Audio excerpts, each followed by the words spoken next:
There's an awful lot of snooping going on in this country. Did you know that there are more than 25,000 private eyes? Maybe you think you've seen enough movies to know what they do. Well, Mark Phillips has done some snooping of his own. He'll show you what PIs really do in tonight's Eye on America.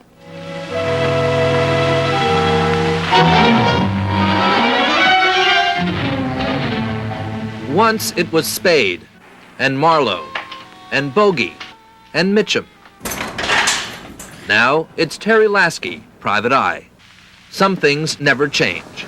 Bernie, this is Marlowe. This is Lasky in room 304. All right, driver, let's go.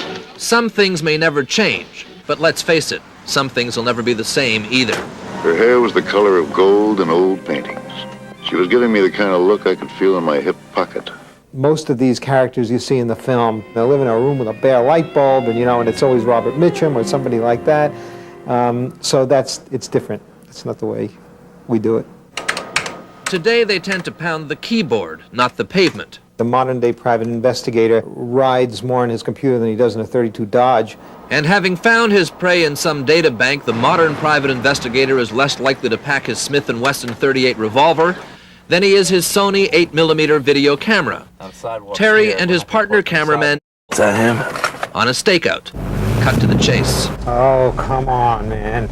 They're in pursuit of a man suing for millions because of injuries he says he suffered in a construction accident. I can't see him. You see his car? I got him. They're trying to show the man can get around quite well, and does. All right, I got him. Oh, he's walking pretty fast. He's looking good. Like so much else in the working world, the private eye's job has changed too. Spade and Marlowe may have gotten involved with beautiful women and tracked down murderers in exotic places. Today's private eye is more likely to spend endless hours on a stakeout, sitting in a station wagon in Brooklyn. And let's go to the videotape. And they've got the pictures to prove it. This is a woman who had a hysterectomy. The woman who brought $1 million malpractice suit claiming a botched operation forced her to walk with a cane. This is the day where she's shopping with no cane. Well, now there she is at the picnic, and the cane's in the car. And even though she spends a good part of the day, as you'll see, drinking beer, she still doesn't need the cane to hold her up. So much for the $1 million suit. The woman settled for a lot less. Or the man who wasn't supposed to be active, but who was caught on the golf course. He not only cheats in his medical claims, he cheats at golf too. He looks back over his shoulder there. Yeah.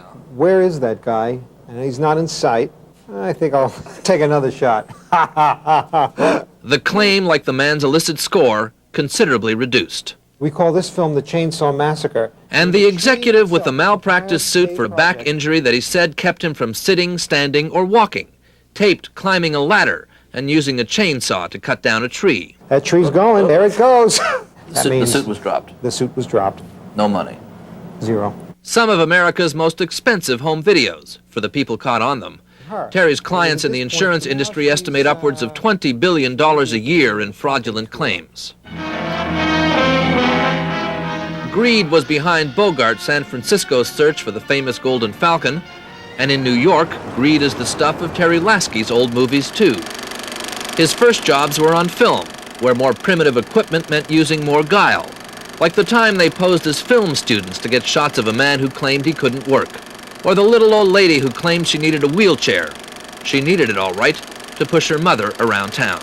And bingo, the fat lady sings. Compare this to Bogey's two-fisted approach. What is Bogart? Putting on a trench coat and smoking a cigarette? I mean, what did Bogart ever do that was so smart? With appropriate apologies, this is now the stuff private eye dreams are made of. I'm Mark Phillips in New York for Eye on America. Better watch what you do. And that's our news. I'm Connie Chung for Dan Rather. I'll see you again tomorrow night. Thank you for joining us, and for all of us at CBS News, good night.